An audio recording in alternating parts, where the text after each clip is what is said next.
Nirmala akhirnya menerima panggilan dari Nyonya Moana. Dia memberanikan diri untuk menghadapi apapun yang akan diucapkan wanita itu. "Iya, Bu, jangan panggil saya ibu. Saya bukan ibu kamu. Di mana kamu sekarang? Kamu mau mencoba kabur setelah menyisakan masalah buat saya." "Masalah? Maksudnya?" "Jangan berlagak polos. Foto-foto kamu waktu dugem itu sampai kesebar di grup chat teman arisan saya." "Foto?" Nirmala tidak begitu mengerti. Ada foto yang tersebar. Foto apa itu maksudnya? Dia tidak bermain sosial media. Akunnya pun tidak begitu aktif memosting apapun sehingga dia jarang mengetahui kabar terbaru dunia luar. "Itu sebabnya saya nggak pernah izinkan anak-anak saya memilih kamu jadi istri. Apa yang bisa dibanggakan sama wanita model kamu? Wanita rusak. Apa cuma dugem sama mabuk kerjaan kamu?" Nirmala mengepalkan tangan. Debar jantungnya cukup cepat sehingga dia hampir tidak bisa berkata apapun akibat emosi. Dia tidak terima. Jelas Nirmala tidak akan membantah. Dia memang pergi ke klub malam beberapa kali, tapi itu juga tidak lepas dari ajakan Revan. "Ibu bisa menyalahkanku begini. Apa aku bisa meminta pertanggungjawaban Revan?" "Ibu udah menanyainya. Aku pergi ke klub sama Revan." "Jangan mengada-ngada kamu. Anak saya nggak pernah pergi ke tempat seperti itu." "Fitnah, kamu itu keterlaluan, Nirmala." "Fitnah?" Nirmala tertawa kecil sejenak. "Memangnya ibu udah tanya? Anak ibu nggak sebaik itu? Atau ternyata kalian nggak cukup saling tahu satu sama lain? Jangan menutup fakta yang ada. Aku memang nggak akan membantah kalau ada foto yang kesebar di grup chat. Tapi ibu harus tahu, aku nggak pernah pergi sendiri. Revan selalu ada sama aku. Ibu tahu, kami adalah pasangan serasi pada awalnya." "Kurang ajar. Apa kamu belum selesai?" "Belum. Aku nggak akan pernah berhenti sampai ibu sadar bahwa aku berhak menuntut Revan atas semua perbuatannya. Semua kehancuran yang kualami, aku akan mengembalikan itu." Nirmala menutup panggilan sepihak. Nafasnya sedikit terengah-engah karena dia menahan begitu banyak perasaan yang ingin membludak dalam satu waktu. Revan kurang ajar. Dia pasti tahu ibunya marah gara-gara ini dan dia nggak mau ngaku kalau ada dia di setiap kegiatanku. Pecundang. "Astagfirullah, kendalikan emosi kamu, Nirmala. Nggak boleh ngumpat, nggak boleh ngumpat." Nirmala mengusap dadanya, berusaha mengendalikan emosi. Dia pun meraih ponselnya lagi dan mencari kontak teman yang bisa dia hubungi untuk mendapatkan informasi mengenai masalah ini. Sementara itu di kamar, Danis tidak tidur. Dia beralasan pergi ke kamar ini untuk mencari hal yang ingin dia ketahui. Danis melihat-lihat seisi kamar. Dia tidak menemukan lagi jejak kebersamaan Nirmala dengan Revan, baik itu foto maupun barang yang berkaitan dengan adiknya. Nirmala ternyata sudah membuang semua kenangan itu tanpa terkecuali. Danis pun akhirnya berpaku pada sebuah foto album yang ada di laci. Foto-foto Nirmala sewaktu kecil bersama orang tuanya sangat menggemaskan. Rambut pendek berponi dan lebih sering mengenakan pakaian laki-laki. Dia lumayan nakal. Danis sekilas tersenyum, lalu mengambil sebuah foto berukuran kecil di mana Nirmala kecil sedang menangis di dalam bak mandi yang penuh dengan air.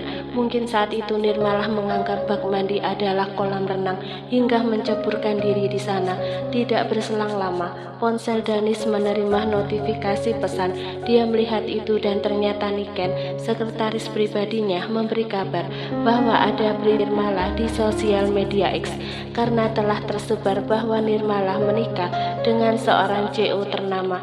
Berita ini menjadi lumayan besar dan menjadi konsumsi publik. Ada banyak dari mereka yang menyayangkan kenapa istri dari seorang CEO bertingkah demikian, lalu membandingkan Nirmala dengan istri Danis sebelumnya yang tewas kecelakaan.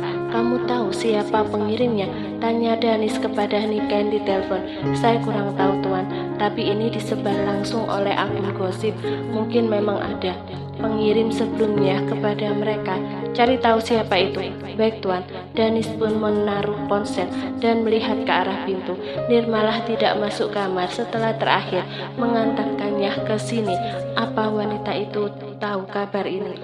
Danis pun melangkah keluar dari kamar. Dia melihat Nirmalah masih berada di tempat yang sama, sedang menikmati makanan pesanannya seorang diri.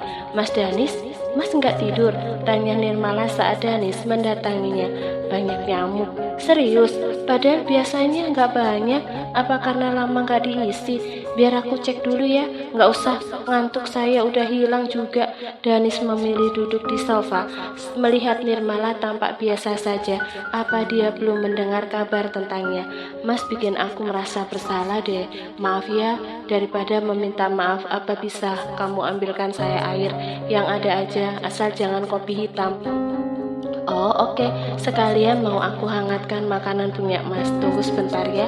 Setelah wanita itu pergi, Danis duduk sana sampai dia melihat ponsel Nirmalah menyala. Ada sebuah pesan masuk dari nomor milik Revan.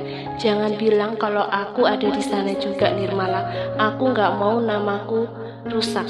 Aku akan membantumu mencari orang yang menyebar fotonya. Aku janji foto itu akan terhapus." Ternyata dia udah tahu. Danis terdiam, lalu menaruh ponselnya ke posisi semula.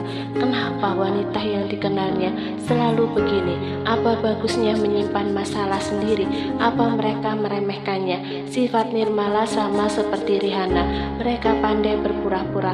Lukanya hanya bisa terlihat jika Danis mendesak atau mencari tahu kebenarannya lewat jalur lain. Ponsel Danis kembali berdering. Panggilan masuk dari Niken. Namanya adalah Andin. Kabarnya dia adalah teman Nona Nirmalah saat kuliah dulu. "Saya akan kirimkan informasi lokasi kerja dan tempat tinggalnya sekarang."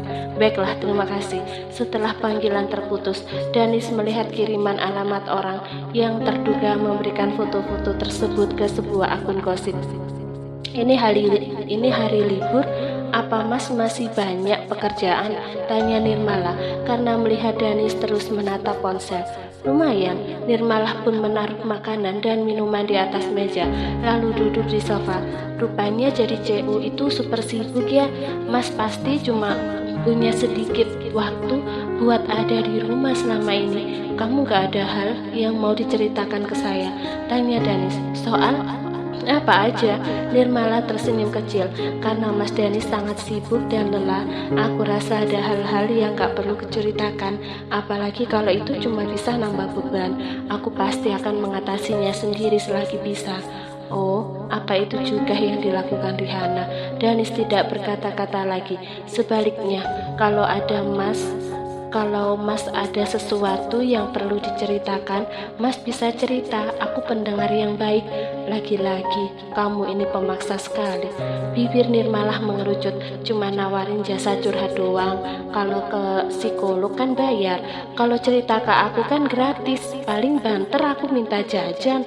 Urus aja urusanmu sendiri. Saya rasa masalah kamu lebih berat dibanding saya. Kalau kamu mau ke psikiater, tinggal bilang saya transfer buat periksa." "Astagfirullah, Mas mau ngatain aku gila?" Sepasang mata Nirmalah melotot, tapi lelaki itu sudah meraih piring makanannya dan menyantap hidangan.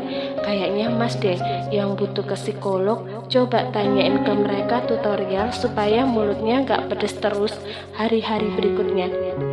Danis mendatangi nama yang dikirimkan Niken saat ada kesempatan. Dia telah mengirim orang untuk mencari keberadaan wanita itu yang ternyata Andin adalah seorang DJ yang biasa di salah satu tempat hiburan malam. Danis memasuki lokasi tersebut pada malam hari. Tampak wanita yang dimaksud tengah melakukan pekerjaannya. Orang-orang tampak asyik dengan musik kencang, minuman keras, dan kesenangan mereka dengan wanita malam. Danis pun menunggu hingga wanita itu menyadari bahwa dia telah ditunggu seseorang yang begitu penting. Setelah turun, Andin segera mendatangi Danis di sebuah ruang khusus yang jauh dari keramaian. "Jadi apa maksud Tuan datang ke sini? Apa Tuan butuh orang untuk..." "Saya nggak mau basa-basi." Danis memberikan sejumlah uang dalam amplop coklat hingga Andin menatapnya sebentar tanpa menyentuh. "Apa ini? Kamu orangnya yang menyerahkan informasi pada akun gosip itu?" tanya Danis. Andin sedikit mengernyit menebak siapa lelaki yang ada di hadapannya ini. "Apa kamu tangan pertama. Apa tujuanmu sebenarnya? Jika kamu tangan pertama, segera klarifikasi itu dan hapus kontennya. Tapi jika ada orang yang menyuruhmu, katakan siapa orangnya. Wanita itu tersenyum, lalu melipat kedua lengan di perut. Ah, jadi Anda suaminya Nirmala. Pilihan ketiga, kamu memilih bungkam dan mengulur waktu. Saya akan suruh orang untuk membuang mayatmu tanpa jejak. Wanita itu melihat ada dua orang berbadan tegap masuk ke ruangan mereka. Seketika raut wajahnya berubah, cemas. Apalagi dia tahu siapa Danis Hadiraksa dan kekuasaannya. Kalau Anda datang ke sini, artinya Anda mau tahu cerita sebenarnya. Ya, saya adalah teman Nirmala, mantan teman lebih tepatnya, karena dulu dia pernah merebut pelanggan saya. Pelanggan? Andin mengangguk. Revan Hadiraksa, jawabnya dengan senyum miring. Itu adik Anda bukan?